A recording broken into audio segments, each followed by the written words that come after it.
City Matters.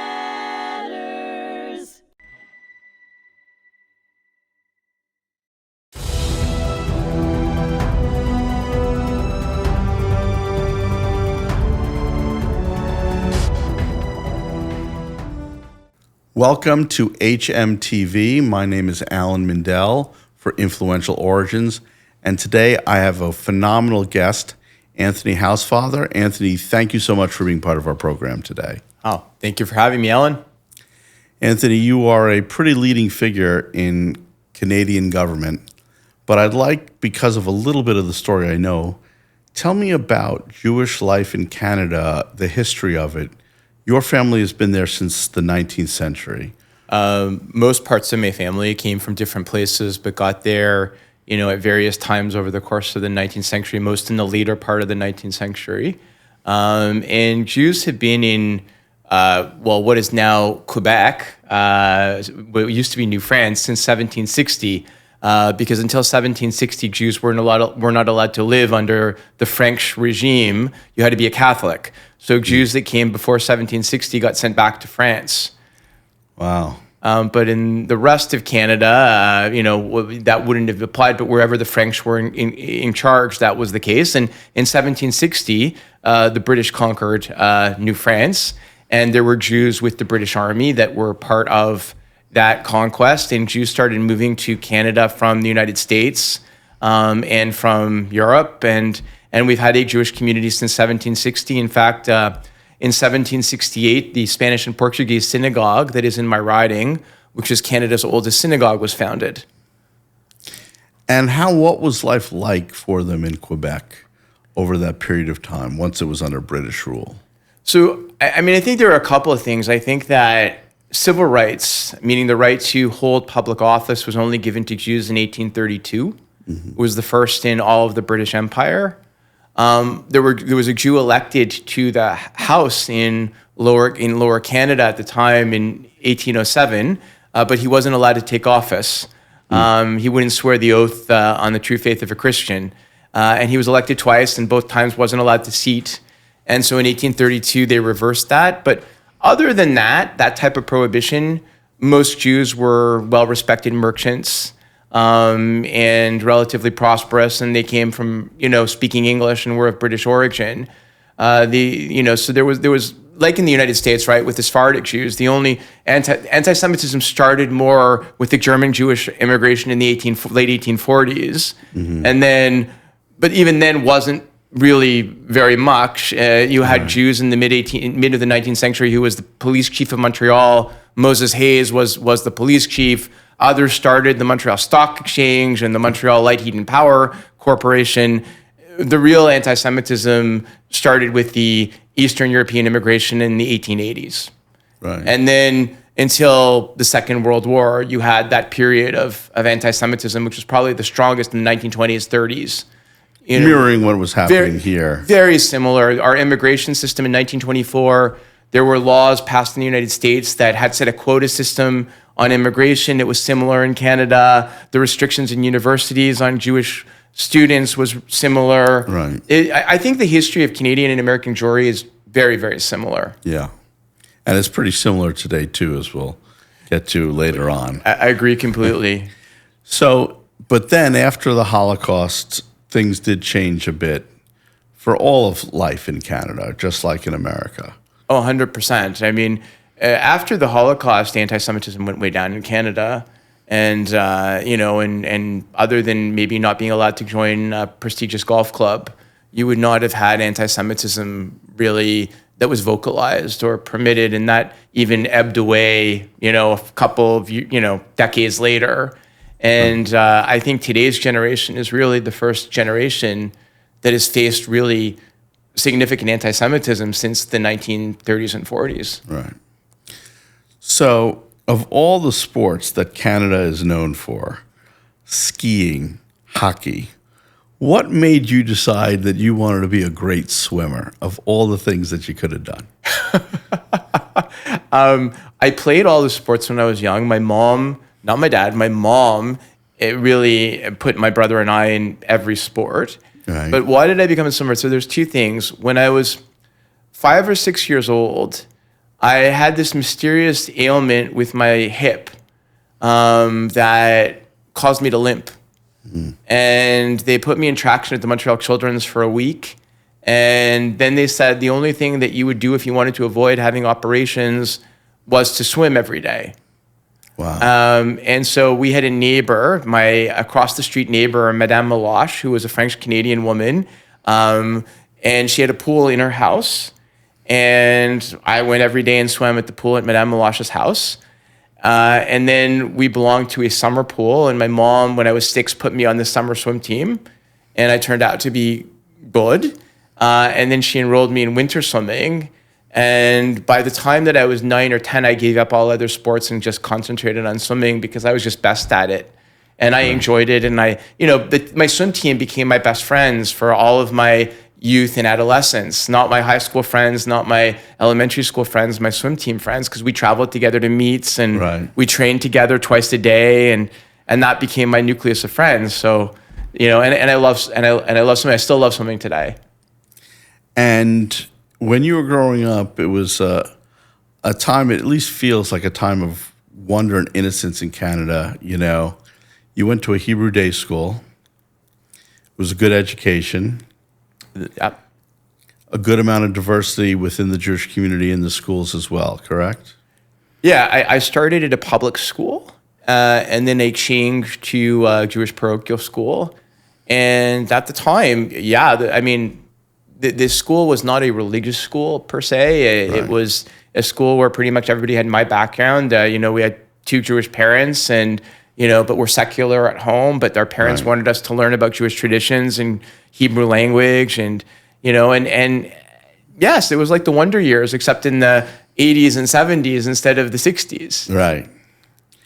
And of language, you learned to speak Hebrew fluently, but obviously you speak English very fluently. But in Quebec, you need to know more than just English or Hebrew. You spoke French fluently. Yeah, so I wouldn't say I speak Hebrew fluently. English is, of course, my mother tongue, and my parents' mother tongue, my grandparents' mother tongue, and of course, speak that. French, I speak absolutely fluently. My father had done law school in French. And he did all of his rest of schooling in English, but he did law school in French. And he and my mom were very much committed to the fact that I would be bilingual. So I started off in French immersion schools from the time that I was in nursery school, which is a school that basically it's in the English school system, but you speak only French in school until grade 3. Wow. And then in grade 3 it becomes half and half, and then by grade 6 then it's mostly English. And so I spoke French to people on the swim team and to neighbors, and I learned, even though I grew up in an English-speaking family in an English-speaking neighborhood. Right. My French was fluent. My Hebrew is pretty decent. I don't use it enough. I used to use it more, but it's pretty decent. I don't think it's as good as my Spanish even anymore. Oh, well, then you're really pulling them out.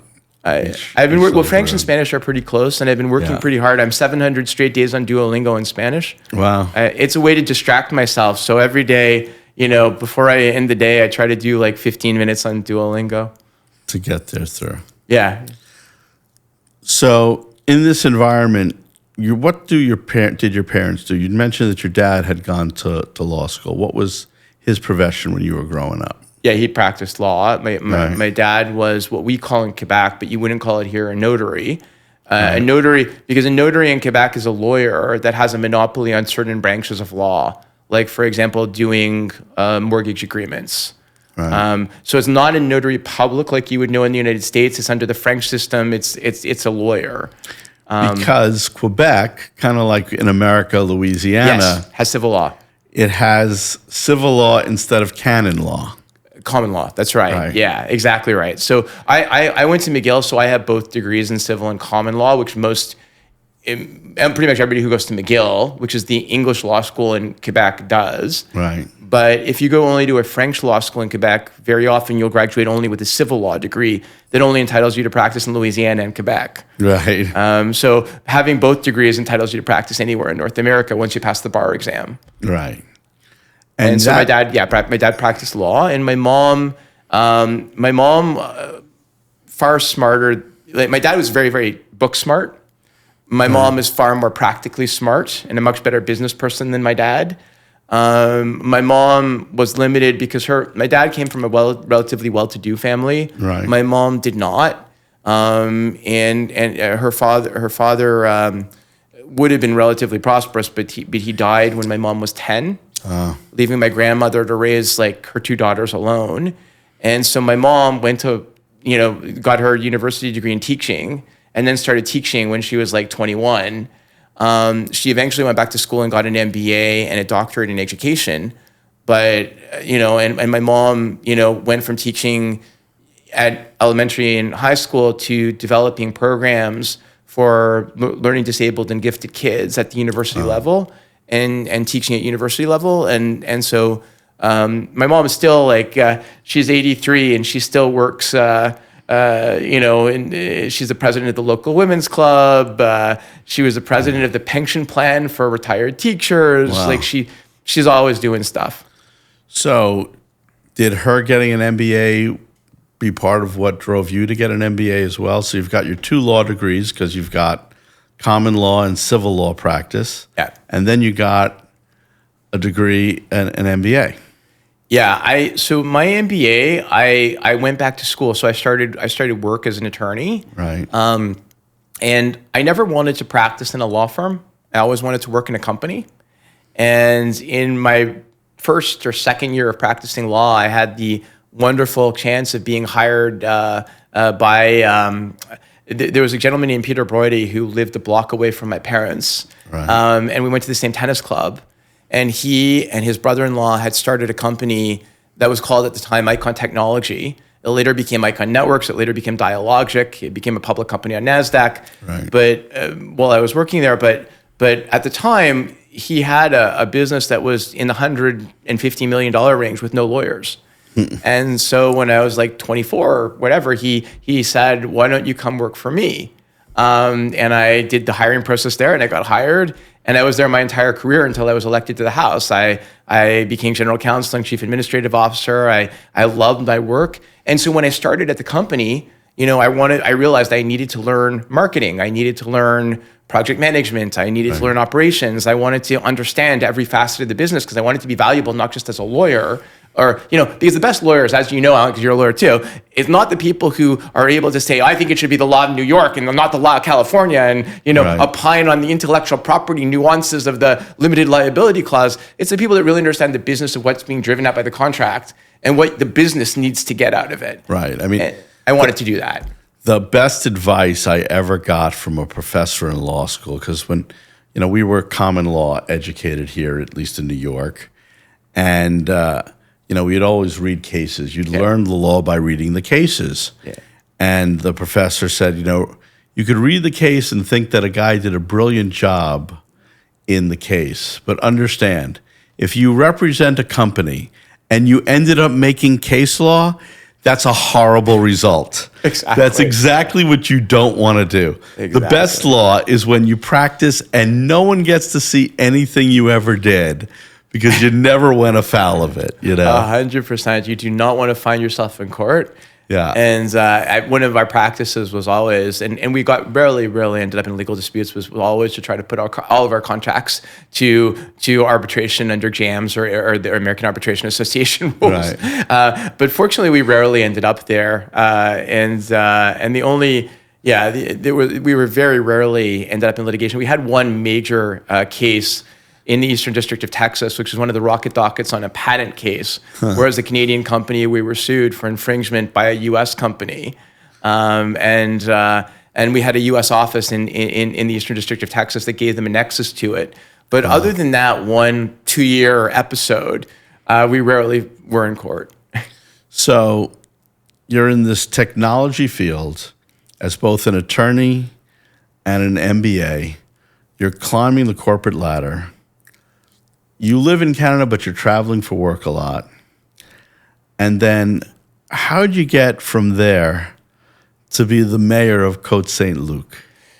So 2 different routes. One of the incredible things that we can talk about when we talk about current stuff, right, is at the company that I was at, in 2000, 2006, we bought the Dialogic board business, the world-leading telephony board business from Intel. And that was located in Parsippany, New Jersey.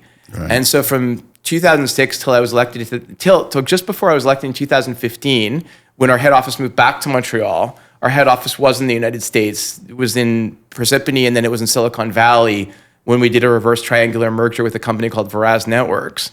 And so I got a chance to really understand the United States because I would be here, 2 weeks a month, right, and see all the similarities and the slight differences that you have with Canada. Right. And one of the differences, of course, is politics. But one thing that's not different is getting involved in politics always should start at the local level.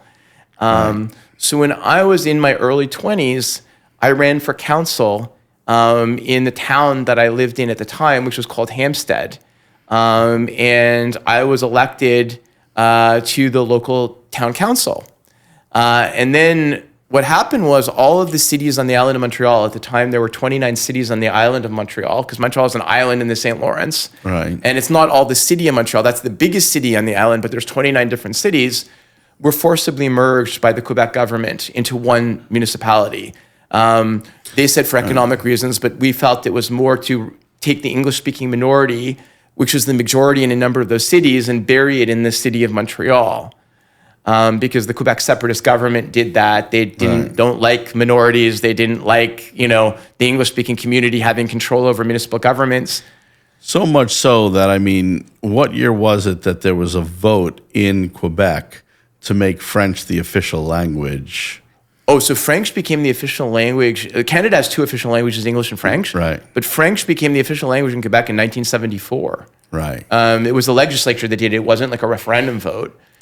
And that changed everything when it did. So it changed 2 years later when the Separatist Party, in 74, the Quebec Liberals, which were the Federalist Party, was in power. And that first law didn't really change all that much. It just said Quebec, symbolically French was the official language. Right. The 76 law, when the Separatist Party got elected, and I think they passed it in 77, was dramatically changed. The ability to work in English, the ability to be educated in English, right, and that was a real sea change. So, but the municipal mergers took away the one level of government that the English-speaking minority controlled in a lot of those cities. Right. So what happened was I was then elected as a councillor for the big city of Montreal. Right. In a borough that was 3 of the former suburbs that were largely English-speaking. Right. Hampstead, Côte Saint-Luc, and Montreal West. And I ran on a platform that I would fight for our demerger to be allowed to reconstitute our old cities back. And what happened was the Quebec Liberals got elected. They created a very difficult process for demerger. And I was the only one of the 3 councillors that was elected for that group of 3 cities that kept my campaign promise and led the fight to demerge. And was successful. And so coming out of that, I had bought a home in Côte Saint-Luc, which is the biggest of those 3 cities.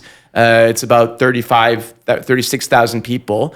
And I ran for mayor coming out of the demergers in the newly reconstituted old city of Côte Saint-Luc. And I got about 75% of the vote and was elected. And you also had a very high percentage of voters to demerge at that point. Oh, yes. In order to demerge, you needed not only to win, and we had about 88% that voted to demerge. 88% of the population voted to demerge. In the referendum. Yes. In that city, 88% said we want to be our own thing. Yes. And so there's this incredible tension in the province between those that have historically been English-speaking and those that have been French-speaking. Yes. And you've been an advocate that we shouldn't throw one out for the other, that both languages should be accepted, Yes. I lived my life as a member of the English-speaking minority in Quebec, so we have no problem as a community we should speak French, we should speak to Francophones in French, but nobody should tell us that we can't put up a sign in English for our business. You could say, put French on the sign, but don't say you can't put English on the sign. Don't hide the English. Right. Don't hide my heritage. Don't hide my heritage. Or don't tell me that I'm not allowed to say bonjour, hi to a customer that comes into my store. Right. Or that I can't decide with my own family that I want to send my child to a school in English, for example. Yeah. And a lot of the things have been tension-filled over the years that had largely, I think, arrived at a peaceful resolution until the most recent Quebec government that was elected in 2017. It's a new political party called the Coalition Avenir Québec, which means the Coalition for the Future of Quebec, which is a federalist party. So it believes that Quebec should stay in Canada. So it's not a separatist party, but it's used all of these wedge issues, such as language, to divide the French-speaking and English-speaking communities because they get essentially no support from the English-speaking community. Right. So they have passed a bill, for example, banning the use of religious symbols if you work in the public service. You can't be a teacher in a public school and wear a kippah, which is a violation of our Bill of Rights, a violation of our Charter of Rights. And they've used an override clause that we have in Canada. I don't think they did it legitimately, but to allow them to do that. And then they passed a language law that drastically changed the language rules everybody had gotten used to basically say the Quebec government should not have to serve you in English unless you're a member of the historical English-speaking minority.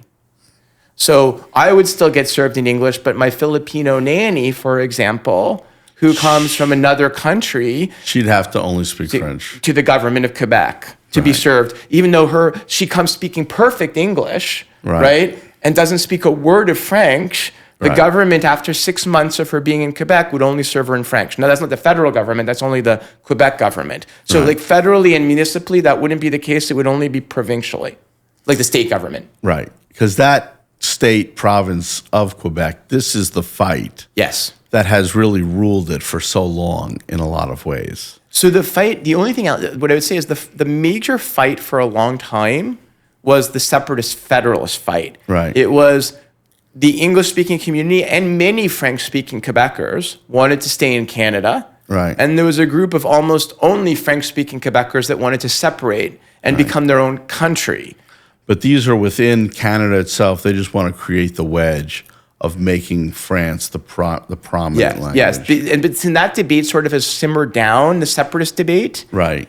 Because not many people want to separate anymore, certainly not in the newer generations. Right. So now they've created other wedge issues, such as immigration and language. Right, to be it through.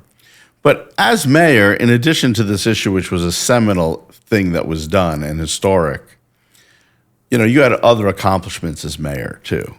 You had opened up more than just a swim center, community center. You had revolutionized education to a certain extent. You had other things that you had gotten through. I was really proud. I had a wonderful council that I worked with where we all worked incredibly well together over the 10 years that I was mayor. And we were the first ones in Quebec to have a composting program for all single family homes. Right. We were the first ones to have a food program, which, where we tried to encourage people to have victory gardens like they did after the war, to have healthy eating. Right. And, we would give out seeds to people. We were very good at maintaining our roads and our aqueducts and we were able to preserve our emergency medical services that were almost taken away with the mergers, which allow us to have our volunteer first responders get to homes much faster than the fire department would.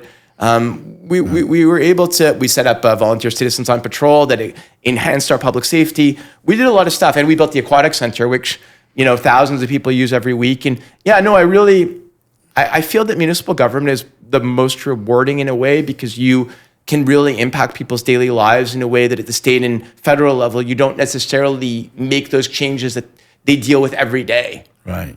But you loved it. It got you so politically bit with the political bug at that point that as successful as you were in private business while being mayor, you decided, you know what?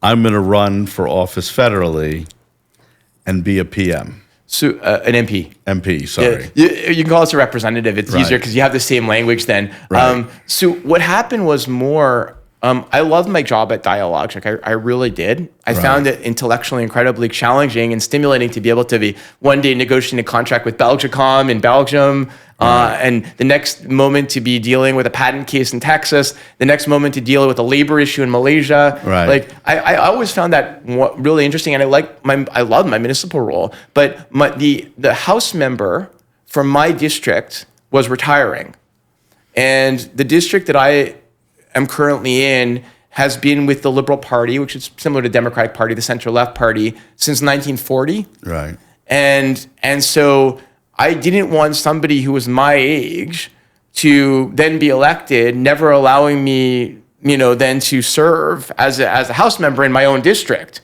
So, because I really believe you should serve where you know the people and where you actually belong. Right. So when he was retiring, then it was like, do you ever want to do this or not?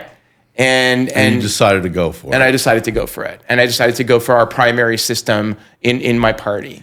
And you made, a lot of your personal history part of what you were successful. I mean, you did a lot of things, but you were always known as outspoken on Jewish issues, on the language issue, on Israel. Those were really where you had staked your claim, but you had many important posts throughout your time with the Liberal Party going through.